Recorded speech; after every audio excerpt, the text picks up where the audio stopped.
कैलाश मानसरोवर यात्रा, जो हिंदुओं, जैनियों, बौद्धों और बौद्ध धर्म के अनुयायियों के लिए एक पवित्र तीर्थस्थल है, भारतीय संस्कृति और आध्यात्मिकता का एक महत्वपूर्ण हिस्सा है। ये यात्रा तिब्बत के उच्च हिमालयी क्षेत्र में स्थित पवित्र कैलाश पर्वत और मानसरोवर झील तक ले जाती है, जिसे भगवान शिव का निवास स्थान माना जाता है।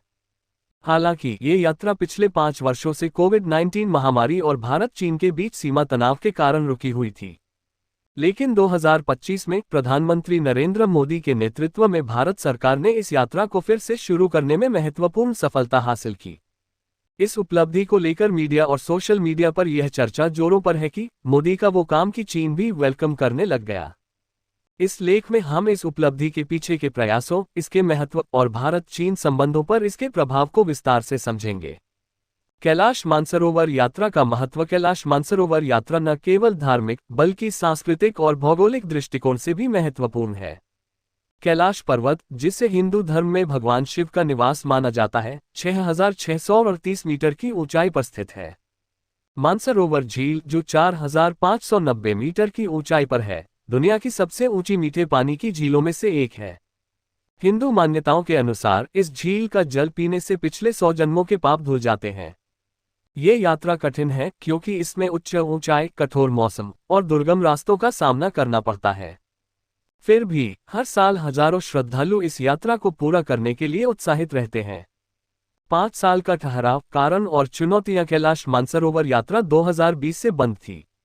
इसके पीछे 2 प्रमुख कारण थे। कोविड-19 महामारी, वैश्विक महामारी के कारण अंतर्राष्ट्रीय यात्राएं और तीर्थयात्राएं स्थगित कर दी गई थीं। चीन ने अपनी सीमाओं को बंद कर दिया था, जिसके कारण ये यात्रा संभव नहीं हो पाई। भारत चीन सीमा तनाव। 2020 में लद्दाख के गलवान घाटी में भारत और चीन के बीच सैन्य झड़प के बाद दोनों देशों के संबंध तनावपूर्ण हो गए। इस तनाव ने कैलाश मानसरोवर यात्रा के लिए आवश्यक द्विपक्षीय सहयोग को प्रभावित किया। चीन ने यात्रा की व्यवस्था को नवीनीकृत नहीं किया, जिसके कारण ये पूरी तरह से रुक गई। इन चुनौतियों के बावजूद भारत सरकार ने इस यात्रा को फिर से शुरू करने के लिए लगातार प्रयास किए। इन प्रयासों में कूटनीतिक वार्ताएं, उच्च स्तरीय बैठकों में इस मुद्दे को उठाना और दोनों देशों के बीच विश्वास बहाली शामिल थी। प्रधानमंत्री मोदी का नेतृत्व और कूटनीतिक प्रयास। प्रधानमंत्री नरेंद्र मोदी ने कैलाश मानसरोवर यात्रा को फिर से शुरू करने को एक प्राथमिकता के रूप में लिया। उनके नेतृत्व में भारत सरकार ने कई स्तरों पर इस दिशा में काम किया। आइए इन प्रयासों को विस्तार से देखें। उच्च स्तरीय कूटनीति। काज़ान बैठक। अक्टूबर 2024 रूस के काज़ान में आयोजित ब्रिक्स शिखर सम्मेलन के दौरान प्रधानमंत्री मोदी ने चीनी राष्ट्रपति शी जिनपिंग के साथ मुलाकात की। इस बैठक में दोनों नेताओं ने सीमा विवाद को हल करने और द्विपक्षीय संबंधों को सामान्य करने के लिए कई तंत्रों को पुनर्जनन करने का निर्णय लिया। कैलाश मानसरोवर यात्रा को फिर से शुरू करना भारत की प्रमुख मांगों में से एक था।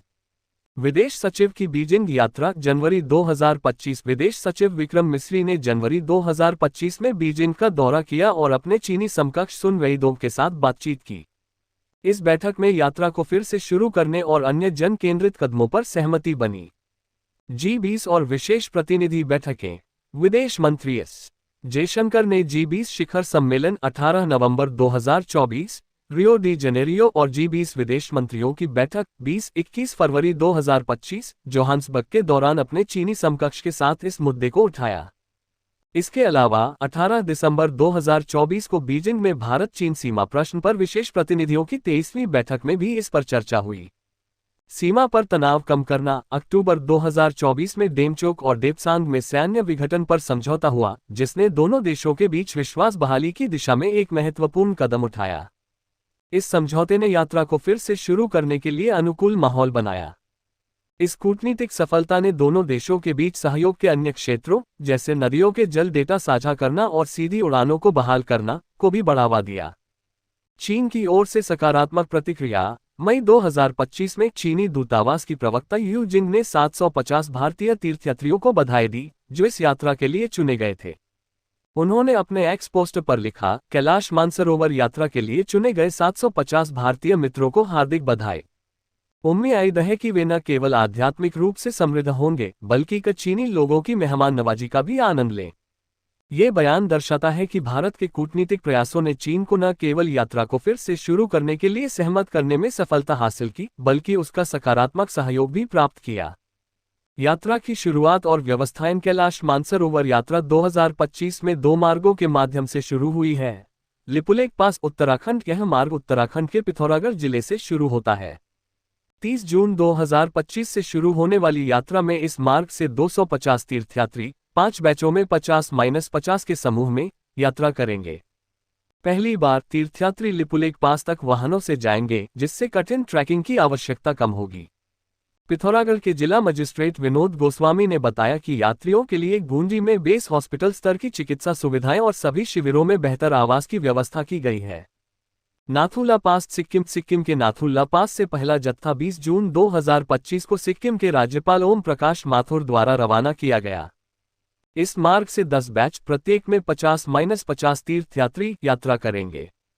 सिक्किम के पर्यटन मंत्री शेरिंग थेंडुप भूटिया ने कहा, 5 साल बाद इतिहास बन रहा है कि पूरे भारत से भक्त यहां पहुंच रहे हैं और मानसरोवर यात्रा शुरू करने के लिए तैयार हैं।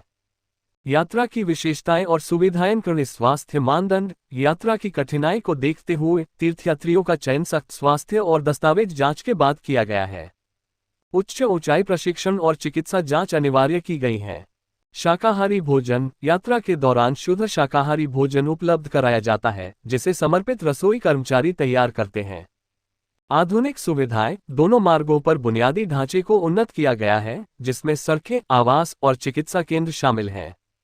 उत्तर प्रदेश सरकार की सहायता। उत्तर प्रदेश के पर्यटन मंत्री जयवीर सिंह ने घोषणा की कि यात्रा पूरी करने वाले उत्तर प्रदेश के निवासियों को 1 लाख रुपये की आर्थिक सहायता दी जाएगी।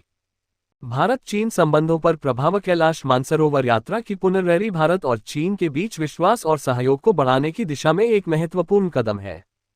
ये निम्नलिखित कारणों से महत्वपूर्ण है। जन केंद्रित सहयोग। ये यात्रा दोनों देशों के बीच लोगों के संपर्क को बढ़ाती है, जो द्विपक्षीय संबंधों को मजबूत करने में मदद करती है। कूटनीतिक सफलता। ये भारत की कूटनीति की जीत है कि उसने तनाव के बावजूद चीन को इस यात्रा के लिए सहमत किया। क्षेत्रीय स्थिरता। सीमा पर तनाव कम करने और सहयोग बढ़ाने के बाद ये यात्रा दोनों देशों के बीच सकारात्मक संदेश देती है। सोशल मीडिया और जनता की प्रतिक्रिया। सोशल मीडिया, विशेष रूप से एक्स पर इस उपलब्धि को लेकर उत्साह देखा गया। कुछ उल्लेखनीय पोस्ट्स। @TN ने लिखा, सालों बाद शुरू हो गई मानसरोवर यात्रा, पीएम मोदी का वो काम कि चीन भी वेलकम करने लग गया। @रामचौहान79 ने कहा, मोदी सरकार की मेहनत रंग लाए। भोले के भक्तों का जोश हाय। ये पोस्ट दर्शाते हैं कि जनता इस उपलब्धि को प्रधानमंत्री मोदी के नेतृत्व और उनकी कूटनीति से जोड़कर देख रही है। निष्कर्ष। प्रधानमंत्री नरेंद्र मोदी के नेतृत्व में कैलाश मानसरोवर यात्रा का पुनरारंभ न केवल एक धार्मिक उपलब्धि है, बल्कि भारत की कूटनीतिक शक्ति का भी प्रतीक है। उनके प्रयासों ने न केवल इस पवित्र यात्रा को फिर से शुरू करने में सफलता दिलाई, बल्कि भारत चीन संबंधों में सकारात्मक बदलाव की दिशा में भी एक कदम बढ़ाया। ये यात्रा लाखों श्रद्धालुओं के लिए आध्यात्मिक संपूर्णता का अवसर लाती है और साथ ही दोनों देशों के बीच विश्वास और सहयोग को मजबूत करती है। जैसा कि सिक्किम के पर्यटन मंत्री ने कहा, इतिहास बन रहा है और यह वास्तव में भारत की सांस्कृतिक और कूटनीतिक ताकत का एक ऐतिहासिक क्षण है।